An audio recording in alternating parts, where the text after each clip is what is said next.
একটু চাপ দেওয়ার সাথে সাথেই মাংসটা হাতের মধ্যে একদম তুলার মতো গলে মিশে গেল। আসসালামু আলাইকুম everyone and welcome to our channel. আজকে আমরা হানিফ বিরিয়ানি ট্রাই করব। পুরান ঢাকার হানিফ বিরিয়ানি খাইতে কেমন, আগের মতো টেস্ট আছে কিনা, এটাই আমরা আজকে আপনাদেরকে জানাবো। তো আমরা বাল্ক আকারে খাচ্ছিলাম অর্ডার করে, এই জন্য আমরা নিজেরাই ঘরে একটু সালাদ কেটে নিয়েছিলাম হানিফ বিরিয়ানির সাথে খাওয়ার জন্য। হানিফ বিরিয়ানির 5টা ব্রাঞ্চ আছে। মেইন ব্রাঞ্চ হচ্ছে নাজিরা বাজার। আমরা নাজিরা বাজার থেকেই বিরিয়ানিটা অর্ডার করেছিলাম। এইটা ফুল প্যাকেট। ফুল প্যাকেটের দাম হচ্ছে 280 টাকা, আর হাফ প্যাকেটের দাম হচ্ছে 150 টাকা করে। তো আমরা বিরিয়ানি প্যাকেটটা খুলে প্লেটে বিরিয়ানিটা ঢালা শুরু করলাম।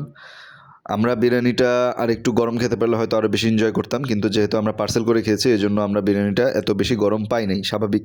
তবুও বিরিয়ানিটা এমন না যে একদম ঠান্ডা হয়ে গেছে, প্যাকেজিংয়ের মধ্যে যথেষ্ট খানিকটা গরম ছিল আর কি। তো বিরিয়ানিটা আমরা একটু ভেঙে নিলাম, ভেঙে আমরা দেখতেছি যে মাংসর পরিমাণটা কেমন। এটা আমার প্রথম কথা। মাংস কিন্তু টুকরা টুকরা অনেক আছে।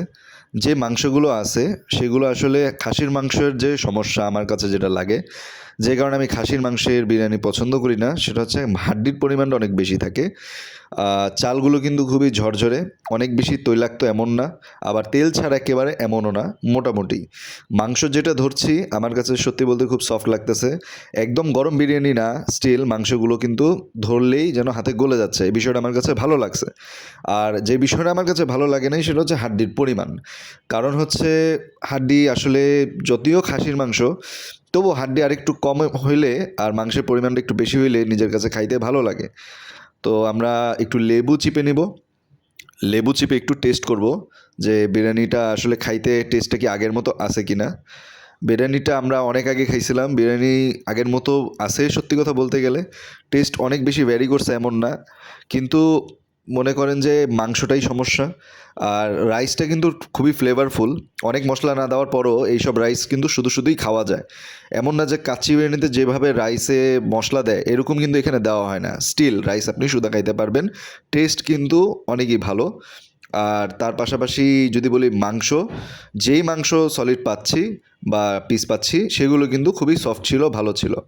সো আমি যদি বিরিয়ানিটা রেটিংস দেই, পার্সোনালি আমি রেটিংস দিব 7/10। আপনারা এটা অবশ্যই ট্রাই করতে পারেন। এই ছিল আজকের ভিডিও। সো খাসির মাংসের বিরিয়ানি মোটামুটি এরকমই হয়, হাড্ডির পরিমাণ একটু বেশি থাকে। সো আপনারা যদি সলিড মাংস পছন্দ করেন তাহলে আপনাদেরকে বিফ তেহারি যেটা, হ্যাঁ সেগুলো খাইতে হবে। আর আমাদের চ্যানেলটি সাবস্ক্রাইব করে দিন, ফেসবুক পেজটি একটু ফলো করে দিন, আর কমেন্ট করে জানাবেন নেক্সট আমরা কোথায় খাবো, কোন জায়গার খাবারের রিভিউ আপনারা চান। অনেস্ট রিভিউ আপনাদের সামনে তুলে ধরা হবে। Thank you for watching.